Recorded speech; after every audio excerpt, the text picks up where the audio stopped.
هناك شق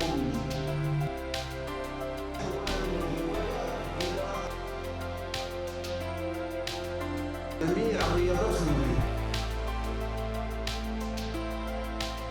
فيها شركة مساهمة على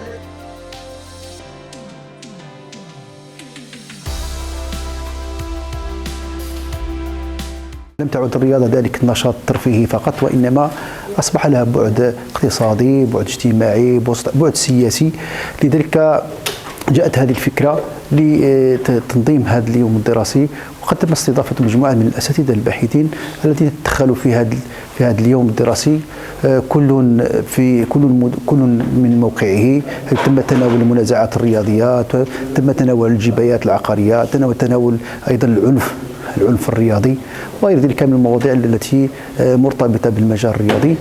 وبطبيعة الحال هؤلاء المتدخلين أصدروا مجموعة من التوصيات من أجل وضع حد لبعض الإشكاليات التي يعرفوها هذا المجال الرياضي، خاصة كما تعلمون أن القضيات المغرب ما يتعلق بكأس أفريقيا لا زالت أمام محكمة التحكيم الدولي طاس، ولازلنا ننتظر ماذا ستقول هذه المحكمة. لذلك حاول هؤلاء الباحثين دراسة مختلف هذه الأمور والخروج بهذه التوصيات. اليوم هذا سلط الضوء على ما يتعلق بالرياضة في ظل ما تعرفه بلادنا من حركية تتعلق بكرة القدم على وجه الخصوص، وما يعرفه ذلك من عمل قضائي ودراسات قانونية، بالإضافة إلى الدراسات الاجتماعية، كما أن هناك شق يتعلق بما هو ضريبي جبائي لهذه الرياضة.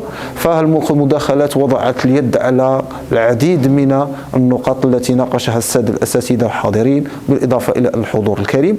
فعرفت نقاشا بعد نهاية هذه المداخلات، وخرج السادة الأساتذة بتوصيات لهذا اليوم الدراسي.